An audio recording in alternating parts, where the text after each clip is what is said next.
Tonight is November 26, 2019. It's the big shear. We're on page 291, They'll be sold out. where we finished Bris Milah 1. We're going to start Bris Milah 2, but we started talking about Metzitza B'Peh. And we're on page 291, the last paragraph. We can ask the question, if the Metzitza isn't an intrinsic part of the mitzvah, because Chassam Sofer said it was not. He said if you do the Chatich and the Priya, they could eat Truma already if it was a Kohen. So, but rather, it's only there to prevent danger to the baby, because that, it seems to be, if modern science were to tell us that this was not effective or was even dangerous, what would be the halacha? Is there room in Jewish law to change a law when the understanding of the reason for it doesn't apply anymore? So we're going to talk about the concept of Shinoi HaTeva. One of the major mechanisms that the poskim use to deal with changing circumstances and halacha is the concept of nishtanu ativim, the idea that the natural circumstances of the world have changed. You may have heard the svara, for example, the Mabul changed the atmosphere, so therefore the teva people, they started living less long. Okay, once one posits that the reality today is different from the reality at the inception of the law, for example, by Matan Torah, it becomes acceptable to change the law to accommodate the contemporary context without tarnishing the sanctity of the original law or those who made the law. This is an important theological concept as well. For those who employ it, are generally convinced of the infallibility of Chazal in all matters, Das Torah, including scientific and medical. For example, we know there's 3 or 4 blot in the Masechta Shabbos, goes through a lot of various medical procedures. The Rambam, for example, held it's usher to use any of them. But the Ramban and the followers of that approach, the more mystical approach, etc., feel chas v'shalom, we just don't know how to do it, or what these are mystical things, or these are spiritual things. This concept of the infallibility of Chazal in all matters, including scientific and medical, and thus are met with a contradiction. How could it be that Chazal don't make mistakes? And yet we clearly see that the world doesn't operate the way that they thought it did. Shinui Tevoim is part of that answer to the problem. It means if the Teva was changed, that would explain why Chazal thought one way, and today we don't see it. Another answer, which is more like the Rambam's approach, is that although Chazal were spiritual giants, they were not experts in every scientific field, nor were they infallible. And therefore, if there's a mismatch between their scientific statements and our empirical observations, we can simply say that they made a mistake. However, as we mentioned, this approach is objectionable to many. Because they knew everything through the Torah. You can see everything. If they're infallible, then It's not it's infallible according to Torah. You can see everything in the Torah. okay. Right or not? Well, where is biochemistry in the Torah? I don't know. I don't know much. And neuroanatomy, So there's a famous case in the 1950s where they went to the Chazon Ish. It was a very complicated neurosurgery that was needed. And he drew a diagram for the neurosurgeons, and they actually followed that diagram of how to approach, where to make the incision, et cetera, et cetera. So the one school of thought says, well, it's Das Torah. The Chazon Ish learned it that way. Now, in my research, and it's actually quote, Rabbi Landesman wrote a book called "There Are No Basketball Courts in Heaven." There's essay, David Landesman from Eula. One of them is called Rav Y. Karelitz, MD, and he says there's a Magid Shir in Los Angeles, Magid Daf Yomi Shir in Los Angeles, who happens to be a urologist, didn't give my name. There's another one? And who Rabbi Landesman and I had a dialogue, and I had told him that the Chazon Ish, came to Eretz Yisrael very late. He came like in 1939, right before Reb Chaim Ozer, who was in Vilna, where the Chazon Ish lived, sent him. He saw what was coming, but the Chazon Ish was like 75 years old when he came to Eretz Yisrael. He passed away in 1954, so he lived for another 14 years. That in the biography of the Chazon Ish, he lived right next door to the Royal Vilnius Library. Oh. So I said that it's possible, I mean, that when he was going through Chulin or going through Nida, they went into the library and researched certain things. I mean, that for me would not minimize the godless of the Chazon Ish 1 second. But if you tell that to certain people, they will shrai chai v'kayim, because they absolutely don't want to hear that. They will know he knew it through Das Torah. Well, I don't know. I mean, I haven't been through. Most of us have been through most of Nis Nigle, Shas, the Midrashim, Dal Chalkei Shulchan Aruch. I don't know where there's discussions of biochemistry, neuroanatomy, etc. Now, maybe in mystical literature there is. I don't know how much the Litvish yeshivas, who the Chazon Ish certainly was, knew that. Anyways, this is part of this issue. I want to throw one more thing at you that's a little urological. We know the concept of Psuadaka, Lo Yavo Psuadaka Bikal Hashem. So in Yevomis Ayin Dalid, and brought down to the Shulchan Aruch, it says that if one of the testicles is removed, you're already a Psuadaka. The Isra of Psuadaka, of allowing a Psuadaka to marry, the concept was because in the Persian courts, they would make eunuchs. It was pritzus, that they would watch the harem, and there's, so one of the svaras in why halacha says you shouldn't do psuadaka is because the point of marriage and sexual relations is to have children. So now we know that if you lose one testicle, your fertility is exactly the same as if you had two testicles. So how could it be that the Gemara and the Shulchan Aruch paskin that if you lost one testicle, so it's a major. Now the Marshal, 200 years later, the said that regarding this issue, you ask the Roifim. If the Roifim say that he can be moilid, then he's not a p'tuataka, and that's the accepted halacha today. And so the question obviously is, well, what do you mean? What did Chazal say? So this issue of nishtanu ativim is used in that area as well. They say nishtanu ativim. Now, do we understand what do you mean nishtanu ativim? From the time of Avram Avinu, of let's say Matan Torah, now we don't see that the medical would have changed hormonally, etc. I mean, maybe hundreds of thousands of years ago during that period of time, maybe. But between Matan Torah and today, evolution took place. That's acknowledging evolution. The evolution by saying of the nishtanu species. ativim. Yeah. So What has changed? Yeah. So what you're saying is nishtanu ativim is actually a useful construct. Is a useful construct in reconciling scientific thought today that there's been change. The only issue, Bernie, is the length of time. To say that in the times of the Roman Empire, it's only 2,000 years ago, that basic human physiology didn't work the same way as it works today, is not something that science would support. Certain things possibly, but The size of the average human being there- has changed over time, Yes. and we're not talking about. And the bacteria, diseases may have changed, bacteria has changed, viruses have changed. Yes, there may have been. Okay. Now, discussing Mila specifically, the Tiferes Yisrael accepts the basic claim that nature today works differently than in the past. He holds of Nishtanu Ativim. And therefore, there's no theological problem with the fact that the Gemara seems to contradict reality.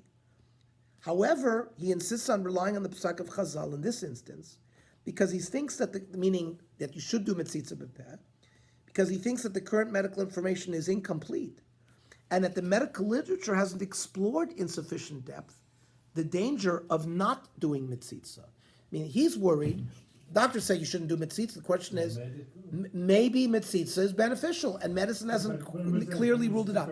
But 200 years ago. Additionally, he claims that in his time, the doctors were ambivalent about Metzitza, and therefore it makes no sense to stop doing something which is an accepted tradition from our forefathers because of a doubt. Meaning, in the times of Tiferes Yisrael, they didn't all come and say you shouldn't do it. They were equivocal, they weren't sure.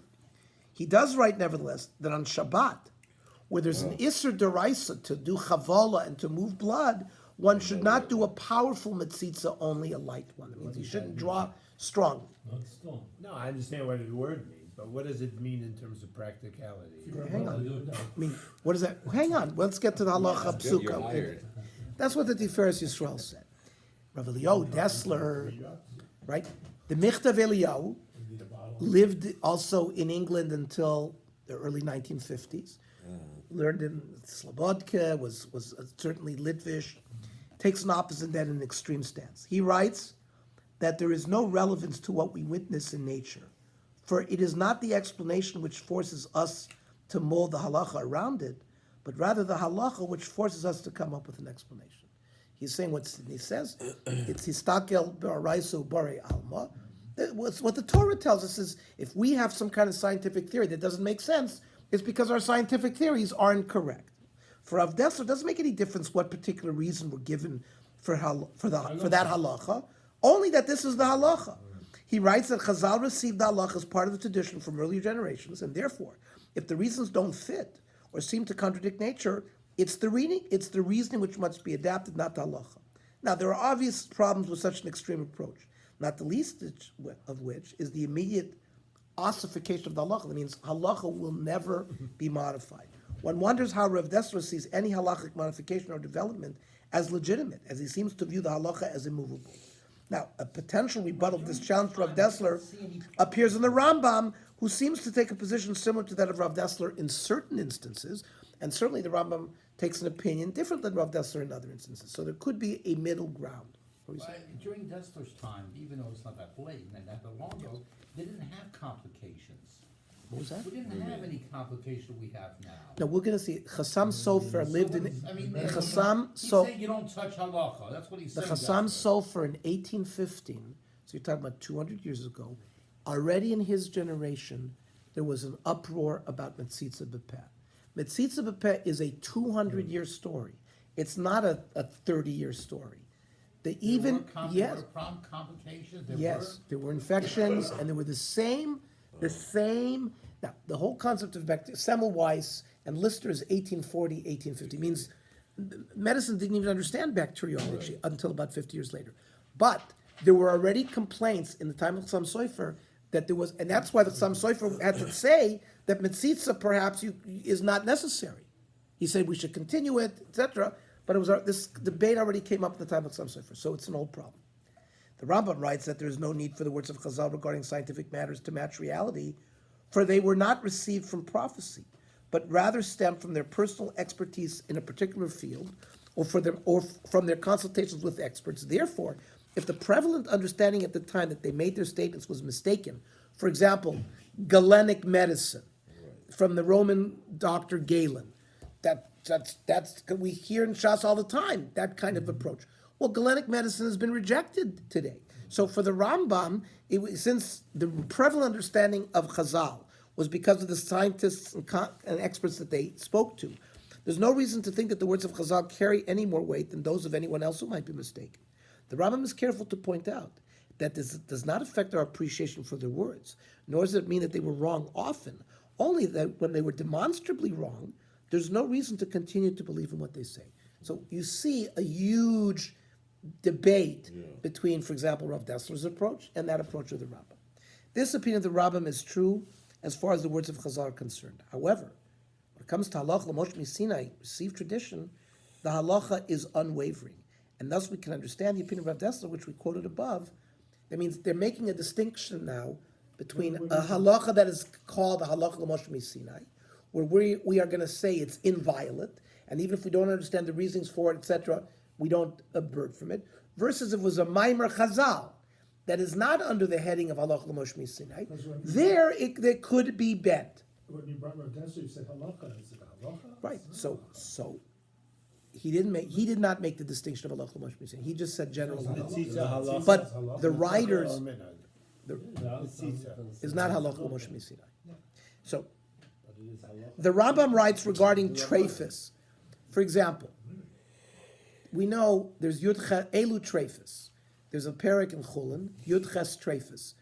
These are, if it's missing a limb, if it's missing an organ, there are 18 versions that Chazal declared that you cannot eat the limits. Even if you shecht the animal properly, it's considered a treifa, you can't eat it. You can have a noah from it, like kelav tashlichu noso, okay. Now, we know today, if you make a hole in the intestine, they understood a treifa was that you could not survive 12 months. Okay. Well, we know today that you can survive 12 months with a hole in your stomach and a hole in your lung and this and that. like, with antibiotics and with treatment, et cetera, et cetera. So, what do you mean? How, so some use nishtanu ativim, but the Chazon Ish has a very famous tshuva where he wrote that the Inyan of Yud Ches Trefus is whatever halacha was given at the time of Matan Torah remains. Even if later on something changes, it was done based on the time frame at Matan Torah. Since at the time of Matan Torah, if an animal or a human being had a hole in their stomach, they were going to die. There was no antibiotic, etc. That remains the halacha. So that comes into this area as well. So the Rambam writes regarding trefus that even were to be proven that a particular blemish that's an accepted sign of a treifa isn't in fact lethal, we wouldn't change the halacha. And therefore we don't change the halachas regarding the Yud Ches trefus. Similarly, if one were to find a new sign of a treifa, the laws of shechita would remain unaffected. So at this point, the Rambam and Rav Dessler overlap. Where something is demonstrably halacha Moshe Sinai, there would be no way to accommodate a change to halacha, even if the nature could be demonstrated to have changed. Now, this concept of nishtanu hatvoim appears in many different halachic contexts, including in another halacha regarding bris milah. Originally, the halacha was that one would heat up water on Shabbos for a baby who was on the third day after his bris, because it was thought to be dangerous if he didn't wash with hot water. However, the Beis Yosef writes, right, Rav Yosef Karo, you're talking about 1450, 1500, that this was only for Chazal, for us, in Spain, or Tzfat, where Rav Yosef Karo lived. However, it's known that it's not dangerous anymore on the third day, and therefore the laws like that of washing anyone else. And therefore we don't mechalel Shabbos, for example, to do that. The Mishnah Berurah explains that this is because nishtanu ativim. So, Chafetz Chaim, 1933, passed away in 1933, he accepted in many locations the concept of nishtanu ativim. We can now delineate the basic positions toward the use and necessity of this concept. Rav Dessler puts forward the position that the halacha is an independent entity and does not in any way need to match the reality of a given scientific reality. Indeed, Rav Dessler writes that if we find that a halacha seems to contradict reality, it's our understanding that must necessarily change rather than the halacha. The Rambam takes a middle position, which could potentially fit in with Rav Dessler's position, namely that if something is halacha Moshe Misena, then it's immovable, whereas halacha that was espoused solely by Chazal, based on mistaken scientific understanding, that could potentially be altered. A third position is adopted by the Tiferes Yisrael, and is brought to halacha by the Beis Yosef and the Mishnah Berurah, specifically that nature today works differently, nishtanu ativim, than it did in the past, and therefore the halacha changes, whether lakula or lachumra. So it's a very nice analysis of this issue. So what does it say? Where are we today regarding mitzvah? So after this excursion into the concept of shinui tvan, we can now approach the contemporary issue of mitzvah. Already in the early 19th century, there were those who would have liked to abolish the practice, and they applied a tremendous amount of pressure on the Chassam Sofer and other contemporaries of his. In the Tshuva, the Chassam Sofer, quoted above, he writes in the continuation that he is willing to compromise and allow mitzvah through a glass tube. So when you see the moyalim use it, they take a glass tube, they invert it, they put it, and they apply. They don't put their mouth directly on it, but they do it. It's already based on the Chassam Sofer from 200 years ago. But he didn't allow the abolition of the abolition of the practice altogether. He said you should do mitzitza, but you could use it to. The Maram Shik, who was his main student, took a much harder line. He received a question from a Moel, asking how he should, right? So the Maram Shik lived in 1850, 1860, lived in Hungary. Maram Shik was one of the major poskim in the mid 19th century.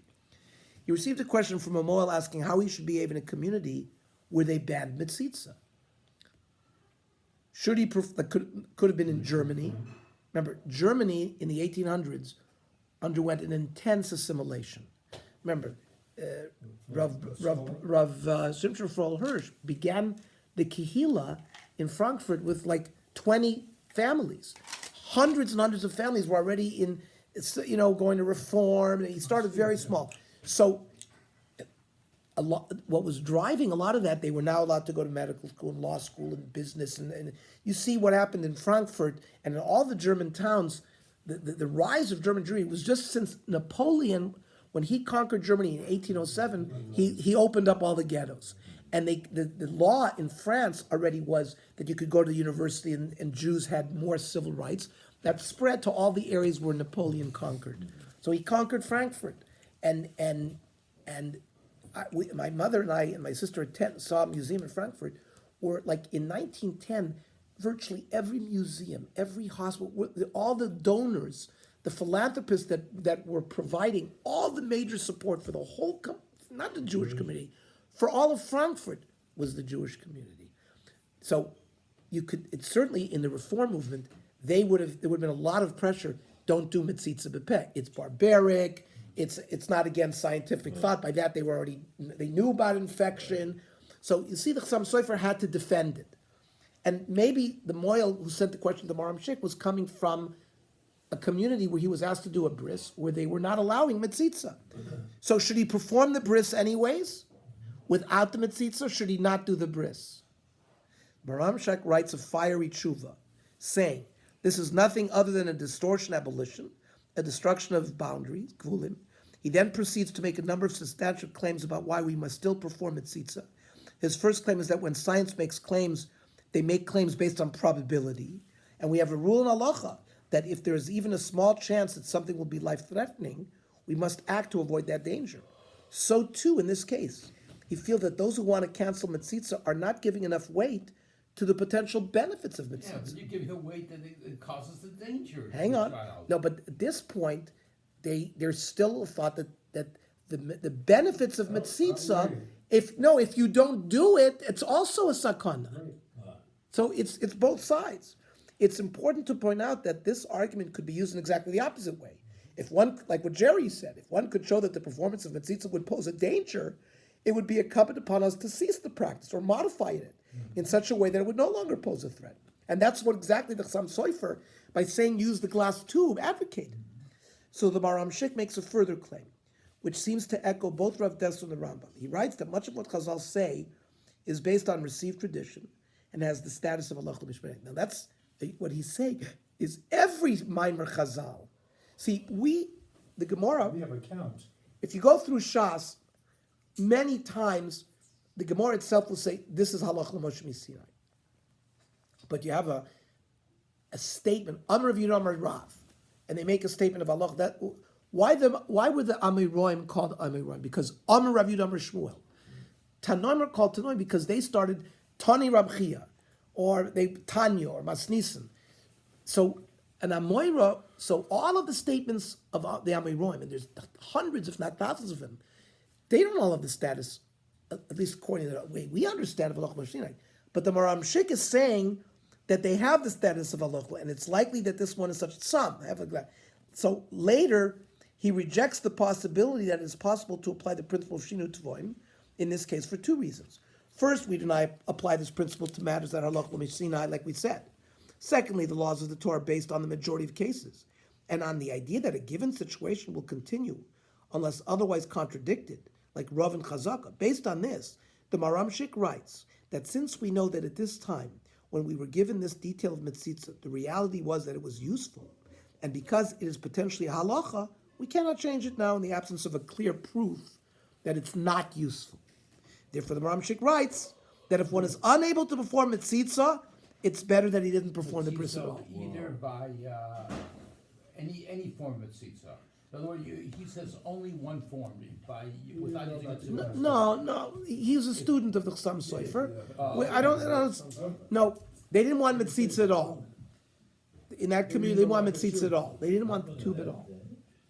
He probably wouldn't have argued with his Rebbe. The Maram Shik's Rebbe was Chassam Sofer. Now, in the Yehuda Yaleh, Rav Yehuda Assad writes, he's a contemporary posek, that in a similar vein, that it is an integral part of the mitzitza as evidenced by the fact that it's performed on Shabbos. Additionally, it's halach l'moshe mitzvah, and therefore must be performed. It is possible to refute his proof from Shabbos, for we know that all things that are life endangering override Shabbos. And if the Gemara felt that this was something that was required medically, it makes sense that Chazal ruled that it pushes off Shabbos, even though it's not an integral part of the mitzvah. Rav Kook writes that one must listen to doctors where there is a positive action that arises from their claims, such as taking a particular drug, which has been proven through experiments to be effective. However, when it comes to refraining from doing particular things, he's more skeptical. He writes that the doctors have opined that it isn't dangerous to stop metzitza, and this isn't enough for him to cease the practice. However, what does seem clear is the fact that if it were to be shown to be dangerous, Rav Kook would not have an issue with stopping the practice. So Rav Hershel Sechter writes that the Rav Soloveitchik was against metzitza in any form, and even asked the moel to refrain from performing it in his presence. When the moel insisted, even with the tube, when the moel insisted, he acquiesced, though he stated that were his father, Rav Moshe Soloveitchik, present, he never would have allowed it. Never allowed what? He The wouldn't. metzitza, he also would not have allowed it. He wouldn't allow metzitza? Any mitzvah. Rav Moshe Tendler, Rav Moshe Feinstein's son-in-law, is another vocal and active campaigner against Metzitza B'Peh. You could read there's an internet site. But of not Rav the Tendler. tube. In the metzitza. No, nothing. Yeah. Zero. Metzitza B'Peh. Of blood. No, Metzitza B'Peh. No, He's against Metzitza B'Peh. What do you mean, how about with the glass tube? he's against. No, but He would not be against that. Rav Schechter said was against mitzvah in any form. Correct. The Rav. Yeah, Rav. Tendler. The Rav. Oh, but Tendler's, so implies that with a tube is No, he would okay. never allow it. The Rav didn't allow Metzitza in any form. In any Rav form. Tendler allows it with a tube. With a tube. Now, what's the conclusion? Obviously, a disagreement exists among the authorities as to its exact level of importance in the Mila process. Metzitza has been part of the Jewish practice of Milah since Gemara, and perhaps beforehand. Last 200 years, there's been a movement to abolish or modify the practice. The halachic answer to that question will depend on how strong of a position is taken by the scientific establishment. As we have seen, were Metzitza to be shown to pose a danger, one would have to cease or alter the practice immediately, as nearly all mitzvahs are abrogated in the face of something which is life-threatening. However, were the practice to be shown to be merely ineffective and not harmful, but not hard, let's say they prove that it really doesn't help, but it doesn't hurt. So you can see from the general trend, they don't want to stop the tradition. It's a tradition that goes way back. If it's not harmful, certainly the poskim like Maram Sheikh Chassam Sofer would not stop doing it. So what's Or if it was able to be affected in a different manner, like using a tube, it would seem that one would have a legitimate reason to contradict such an entrenched and even venerated custom. That being said, some serious halachic questions remain. If indeed the practice is ineffective, why should we allow its practice on Shabbos when drawing blood is Nisr D'Oraisa? We have seen that the nearly unanimous answer to this question is the scientific inability to prove that it doesn't have medical benefit. Since it could have a benefit, and it's difficult to prove that it doesn't, one would have to continue the practice even on Shabbos, unless one could prove that it was actively dangerous. There are those who take such a view, among them Rav Tendler, and there are cases in the news from time to time that relate the death of a baby to a moel who transferred the disease to the child. That's why he's so. Have you ever heard of a child? Yeah, there was herpes in New York, where the child died of herpes. The question remains: is this a proven connection? And further, if this is an extremely rare occurrence and poses a small statistical danger, is that enough certitude to discontinue a major custom? As we wrote above, it's difficult to prove that it has no medical benefit. And indeed, one could imagine an argument where the very low probability of becoming infected is compared to the possibility that it is medically effective, and one chooses to continue performing metzitza. Ultimately, each human is responsible for his choices, both in this life and the next. Will have to stand before the Creator in judgment of his actions. There's no clear path here, and it seems that one should do what he thinks is best after careful consultation with one's rabbi and doctor. One might also consider that there are many poskim who approve metzitza with a glass tube, which may alleviate some of these concerns. So I think it's a very, we've been exposed to a nice overview of the Shittot and where we If are. I tell a Moyle now, from Moyle, the one that always does all of them. Rabbi Weider is a Hasidic moel. Would He will always do it bepeh, unless the family says no. that's He'll what I'm do it with a You can tube. tell it to do it. Yes, of course you can. But he'll always do it But with something, with some form of we do tube or with Yes, the pad. yes, We did with this. yes. Yeah. Yes, I think he would. No, the question is if you tell him you don't want a tube either, will he still? do it? Say it again? If you tell him you don't want any Whatever mitzvah. it He might not. Or a tube. He might not. You might not do the. Yeah, he'll say, get another moel. Why don't we let the father do the mitzvah? Especially if it's part of the mitzvah. So who, the what? Father. I don't see it. Remember, we let the father do the cutting. Yeah. Many times the moral gives the No, but That's what he's even to a saying, guy is that it was doesn't part of the know to mitzvah. do Part of the cutting, mitzvah, to do yeah. mitzvah, everybody knows to do mitzvah. Then the chances of Infection. infection is But the much father higher. can have germs too. Sure. No, but the more there's a problem, he has few. Because many, many- Blood and so on. Okay, from now on. Let's go to volume 2, That's what you're saying. page 299. In the previous year, we examined another halachic issues concerning milah.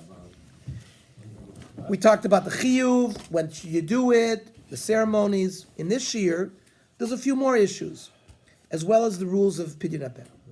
Many people wish to share family simcha, such as bris, bar mitzvah, wedding with others, and will often invite friends and relatives to the celebration. However, inviting others is a little more complicated with a bris, since according to some opinions, one who is invited to a bris and does not attend is excommunicated in heaven, as stated in the Gemara in Pesachim, as understood by Tosfos. It says, Shiva menurim l'shamayim. There are 7 types of individuals that are put into cherem. The yesharim af mi she'ein mesav b'chabur shel mitzvah. And somebody is invited to a sudas mitzvah and doesn't partake. Says Tosfos there, when he comments on the words ein mesav b'sudas mitzvah, hainu sudas milah. The Tosfos thinks it relates specifically to a bris milah. The Omer b'midrash, the nitzul medina shel Gehenim. By being invited and attending the bris, you're saved from Gehenim, and if you don't attend, then you're not saved.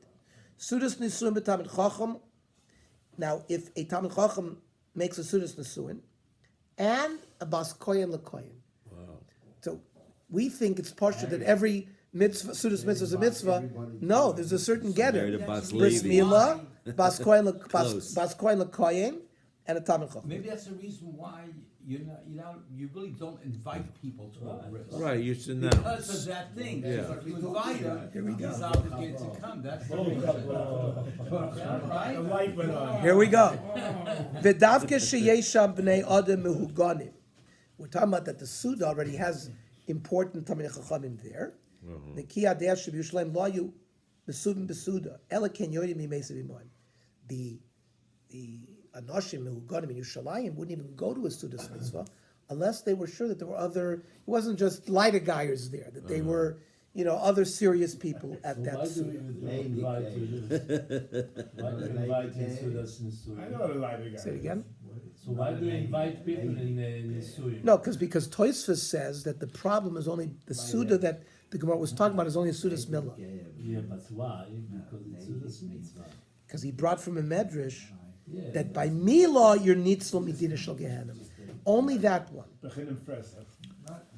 Then he said a Sudas Nesum b'tamid chacham. He added that. Okay, but that's not always so partial. The chomi sheina ochel b'sudas milah, says the Ramah, havu k'menuda l'shamayim. V'davke shenimtzu sham b'nei adam uganim. Aval im nimtzu b'nei adam she'enim uganim ein tzarich le'echol sham. He doesn't have to eat there. Okay. These people are they're below my level. I don't have to do this. No, there's no. You're not menuda because it's not really a sudas mitzvah if there aren't any mitzvah people. Unless you are exempt. Ehrlich eat, but not Talmidei Chachamim. Well, come on, what are you saying? So, I read the Ramah. I mean, that's what it says. I've been asking. Mehuganim. Listen, you guys. I mean, people who have kvias in Torah, they're all mehuganim. What does that get? It's not easy. Therefore, in order to prevent a situation where people could be excommunicated in heaven, the custom is not to invite people to the Suda of the Bris Milah. You tell them, please come to the Bris. You don't necessarily come to the Suda. You just say, you can invite them to the Bris. You say the time of the Bris is 8 o'clock. Kara is for the same. The bris is because of Eliyahu and Navi comes, so that's the. In other words, I see, you can invite to the bris, I didn't know. That's what they do. You invite to the Bris, but not to the Suda. Suda. Says the Pischei Tshuva, uvetshuvas Mokom Shmuel Kosa b'shem Sefer Sharvita Zahav. The Tov Levatel Masha Hashamis Koiral Sudas Bris Milah. The Shamis doesn't give a clap and say everybody's invited to the Suda. No, Ki ulai lo yalchu mitamim hamitavim. They might have reasons where they can't go. V'yu chas v'chol b'chlal niduin. So you can announce the bris, but you don't say, invite. yeah, you don't, like for example, our Gabbai says, everybody's invited to the Kiddush after the meal, sponsored by such and such and such. That you don't do. Says the bris is. The Yalkut Yosef But notes, this means all Sudas Muslim, not just Mila. no, That's just Mila. Mila. Really? It's just Because Mila? Tosfos said it had to do with That's Mila. what he's saying. Because That's that what we're specifically gonna have to says. The Yalkut Yosef notes that a Talmid Chacham may refrain from partaking in the Suda of a bris Mila. Where does he say that? Kol shmish is minu l'sudas Mila v'lo ba. Somebody's invited to us and he go, Harei zeh b'chla menuim l'shamayim. He's in that category. V'lachein, kisha'odem mazmin es kroivav v'yedidav l'bris Mila shabano. When a person invites friends, ein ze roy shez yizamnem l'seuda. Ela yodiem al moed amila. He should just say the time of the bris. That's it. The bris will be 8 o'clock. V'lo yazmin b'feirush l'seuda. We call makom nachon alechas l'seuda zu. Shkol ha'ocha b'seudas muzah nitzlo medina shel gehenna. Kfar nizbar le'el was explained above. Shetam chacham ha'shoiket alimudo. Somebody who's learning took a nacht. Yachol lihimana milechas l'seudas bris milah. He doesn't have to break his learning, go to a suda or sudas nesun ve'rusin. Kedei sheyasav yasuk b'tor be'asmada. He shouldn't break his schedule. We call shekain l'tamid chacham shemavar halach l'maisa. Let's say he's a posek. Also shein l'chamida toy v'himena paskening halacha. V'lo shaykh b'chay gavna lachlilo b'chlam masham chazal shiva menudim l'shamayim chas v'sholom. He certainly would not be in that category. V'onan im ro'eh, if this Talmid Chacham sees shebahalichaso l'sham yiskeh oisa b'miras divrei Torah. So let's say he knows that if he shows up, there's going to be a Dvar Torah given. For example, they're going to ask him to give the Dvar Torah. Oh, sha'ayidei nachachusuto, his visiting there, yimana mehololus v'leit sanut. He thinks just by his presence there won't be, Lashon Hara will be. preaches. Kedayu lizbalto me'maluna lechas lahasa. Now, Rav Vosner, the Shevet HaLevi, writes that a moil must perform multiple brisim in one day is also exempt for partaking in the Suda. He doesn't have to eat in every Suda. He says take something from the Suda and eat it at home. He doesn't have enough time. But he's worried about having the moil is also there. He's worried he's going to be in that category. He nailed it the pashut. The mishu taru tir the mitzvah. If he's doing any mitzvah act, o tarasa umnaso mamish, or like he's in koilo, the chiyotzabo she'en chalav inyan zeh. He does this chalois doesn't. There's no problem with this. Vani darki lakachas davar mesudas abris lebeiti. Rav Vosner says he would take a little take thing in a napkin. The davar pashat the moil ironi, the city's moil. Hatar gabishar mitzvahs the ein chiyav lechol b'chol abris. Let me ask you something. So if really the person who's not Torah and the person who's not Torah to be Talmid Chacham Should stay and eat. He eat, but Yes. then he should and it's mashma that he should make netilat yadayim because it's the Suda. Of course. Yeah. Of course. Now, it's well known that if the 8th day of the baby's life falls out on Shabbos, the halacha is that one performs the bris milah even on Shabbos. Where's the source for this halacha? It's a Mishnah Masechta Shabbos. Oisin kol tzorchei milah b'Shabbos. Moyalin upoirin, right? You do the priya. Umoitzitzin. The noitzin aleh is planit v'kamon. You put the bandage on and any medicine on. Now, that's a chiddush because normally we don't do refuahs on Shabbos, but of course this is doicha Shabbos. Cumin, Now- that's not the spice cumin they're talking about. Maybe at that time they used it as a spice. Really? Now, Rabbi Eliezer de Mila, right, the parak in the Masechta Shabbos goes through a major machlokas between Rabbi Eliezer and the Chachamim. Rabbi Eliezer held even hechsher mila, boiling the water, sharpening the knife, carrying the knife there is all doicha Shabbos. We don't paskin like Rabbi Eliezer. We only paskin that the act of mila can be done, but all the other things have to be prepared from before Shabbos. So Masechta Shabbos goes like this in the Gemara. Ad kam l'klik Rabban aled Rabbi Eliezer el b'machshirei mila. They argue. Aval mila gufa divrei kol doicha Shabbos. Minolon, where do they get it from? Omer ula halacha. It's a halacha l'Moshe Sinai. V'chein Amar Rav Yitzchak halacha. However, Rav Yochanan Amar Kra bayom afilu b'Shabbos. And the Shulchan Aruch codifies it. He says, Mila doicha yontav v'Shabbos Bizmana means it's got to be the 8th day. Although clearly the Mila overrides Shabbos, the poskim dispute whether a Moel is obligated to forego his own mitzvah of Onik Shabbos, enjoying Shabbos for the mitzvah of Mila. Let's say the Moel is going to have to travel far away. He's going to be away from his family. Can the Moel say, I'm not going to do it? Im Amila miskayemes biyom Shabbos or biyom tov, b'mokum rachok, she'ein efsharut l'moel lagia l'sham b'regel b'itzmo shel yom HaShabbos or yom tov. He can't, he has to leave Erev Shabbos and be away from his family. Yesh oimrim, shalamol la'azov es mishpachto me'erev Shabbos or me'erev yom tov. He should do it. Ulagir mi b'od yom l'mokum ha'miyuad, so he can get there. Av she'yitztarach lios mechutz l'beito mishpachto b'yom Shabbos of yom tov. Even though it's going to be uncomfortable for him, he's going to be away from his family. It's going to disturb his Onik Shabbos. What does the Yalkut Yosef say? Shegdoyle mitzvahs mila shedoicha mitzvahs Onik Shabbos v'simchas yom tov. He says, now remember, Samachta v'chagecha, Simcha on Shabbos is midoraisa. There is no Simcha midoraisa on Shabbos. We have a din of Onik Shabbos, but it's on a lesser level of Simcha on Yom Tov. And he's saying, mitzvah of Mila is doichanas. However, yesh machalkin ben simchas yontif shehi min haTorah laonek Shabbos shu mirabbanan v'yesh cholkin b'chol zeh v'soivrim she'ein chiyuv al hamoel vatel me'alav onek Shabbos shelo v'simchas yontif l'tzorach hamila. Very interesting halacha there. So this preceding discussion concerning Mila overriding Shabbos applies only to Mila performed on the 8th day. If the bris is postponed, it does not override yontif either. Meaning, you have a baheres. A baheres was a certain lesion. There's a din, you're not allowed to cut that lesion off. You got to show it to the kohen, and he has to determine whether it's tsaras or not. It's a lav to cut it off. Now, let's say the baheres was on the foreskin. So the din is, the asay of mila is doicha, the lois asay of cutting off the baheres.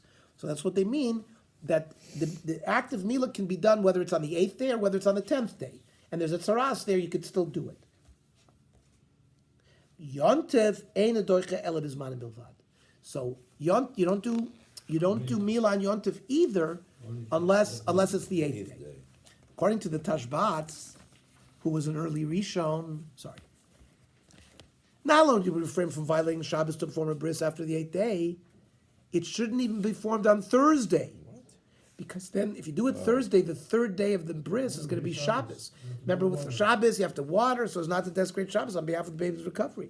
So, Mikarani Oyster says the Tashbats, who was a major posek in Spain, late 1300s. Lo mulasager b'chamishi b'Shabbos, k'dei shlo yova yom gimel l'mila b'Shabbos. V'yitztarchu l'chal of Shabbos, k'dei s'masech l'Shabbos. V'uadin l'tinach shechal v'nisrab b'chamishi b'Shabbos. You mean on Thursday? You would not do That's this on- according to the Tashbats. Now, the Tashbats was a Sephardi. He lived in Spain. So this You're is, not allowed to. so this is in fact the custom of the Sephardim, who do not perform a bris milah on Thursday or Friday when it's not the 8th day.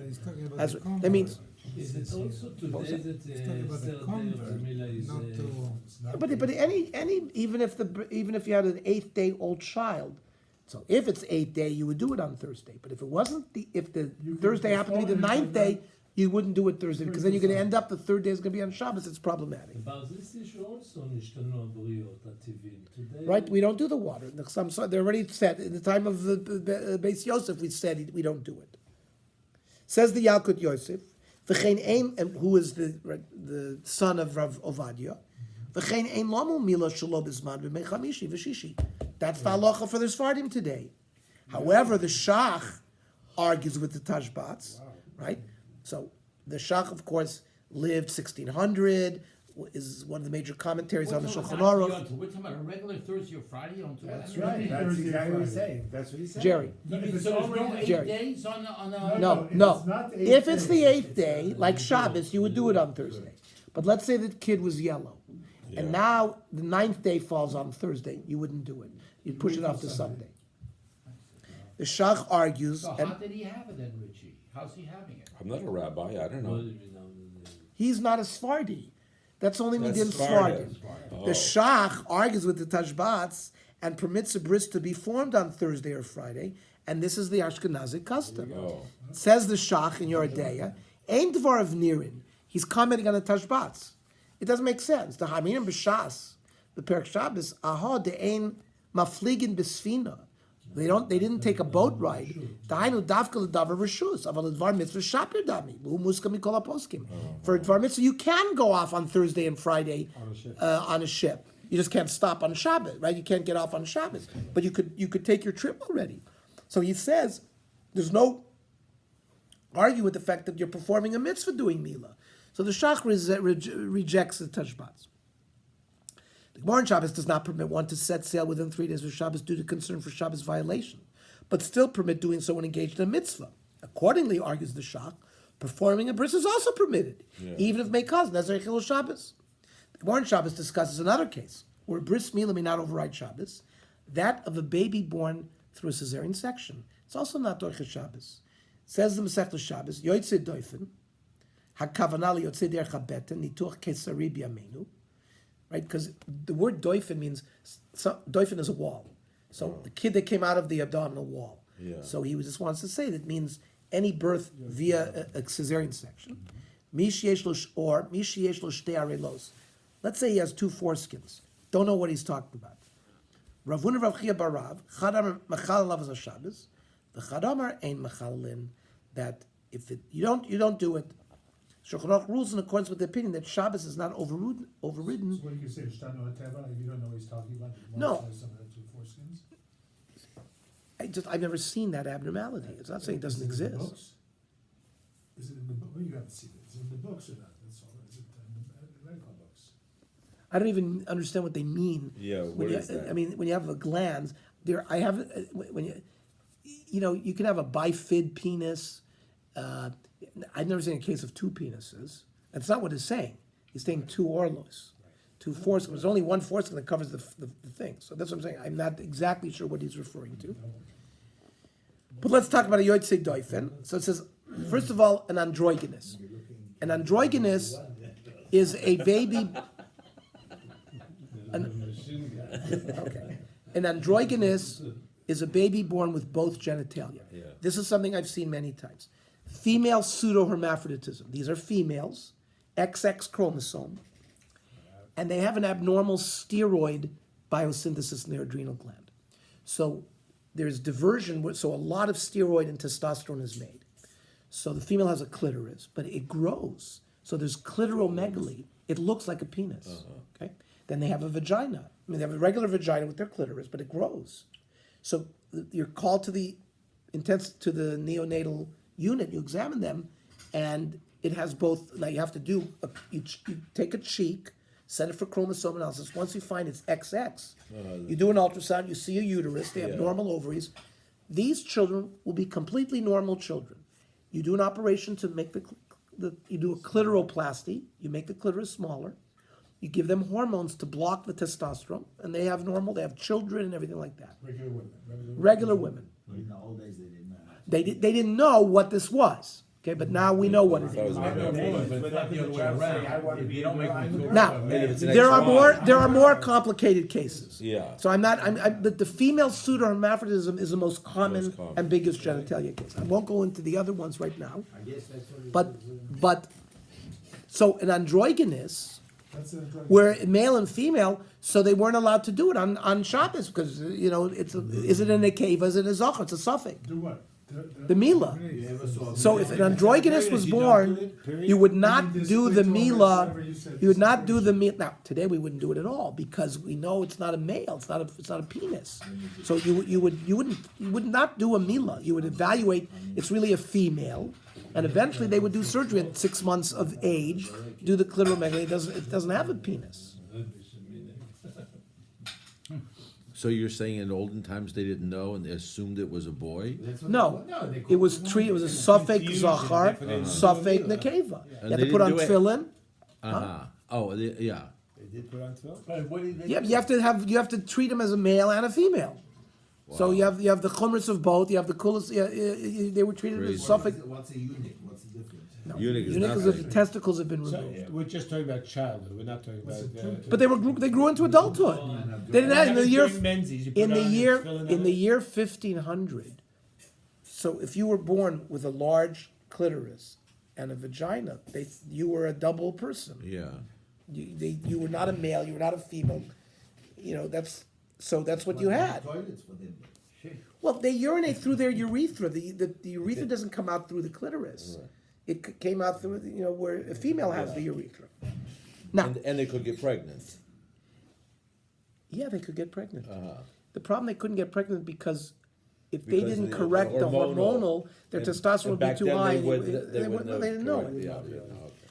I would say that the analysis and diagnosis of these kind of kids is since 1940, 1950 on, Uh-huh. when we had ultrasound and we had other studies and hormonal studies, but it's very recent. But they would have gotten the period, no? Or- They would have or the had their hormo- period. Or the hormones. Hormonal might would have prevented it. Uh-huh.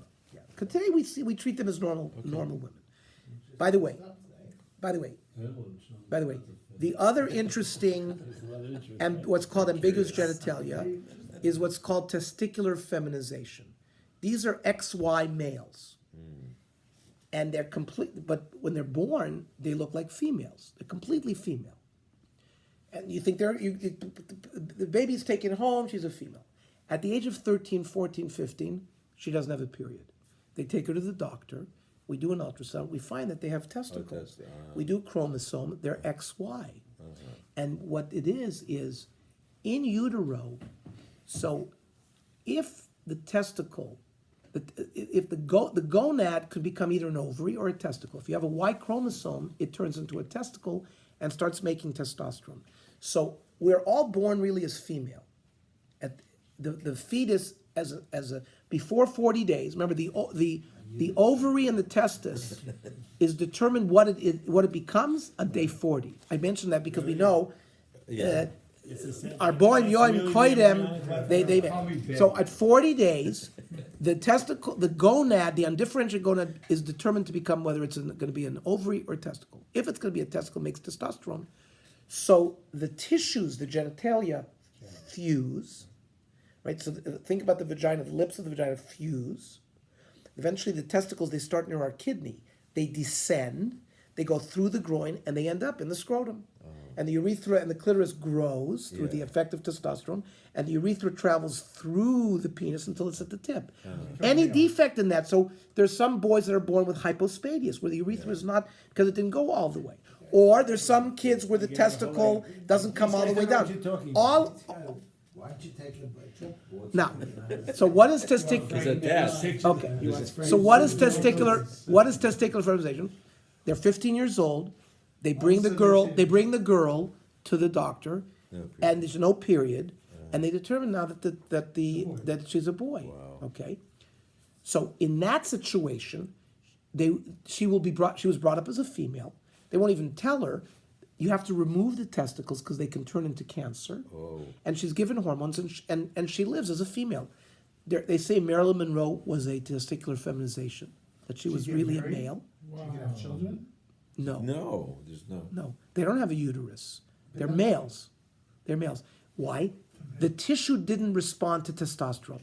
So the vagina remained a vagina. Okay? And their testicles don't descend because you need testosterone to do that. So they say, Jamie Lee Curtis, they say, is a testicular feminization. Some of the most voluptuous women, they say, why are they so voluptuous? Golda Meir? No.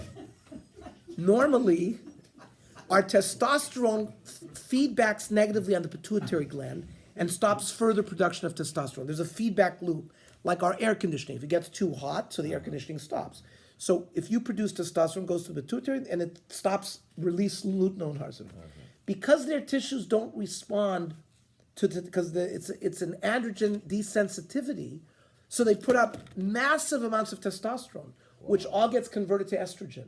So in the liver, testosterone is metabolized to estrogen. So if you measure their estrogen level, they're thousands, and they're very high. So they're very voluptuous. Testicular fertilization. Okay. You never know what you're going to learn in a halacha sheet, right? Beautiful. That's the key to beauty. It's 9 o'clock. I saw that Gerard was paying attention. He's gonna watch the video 10 times. Okay. He'll stop here.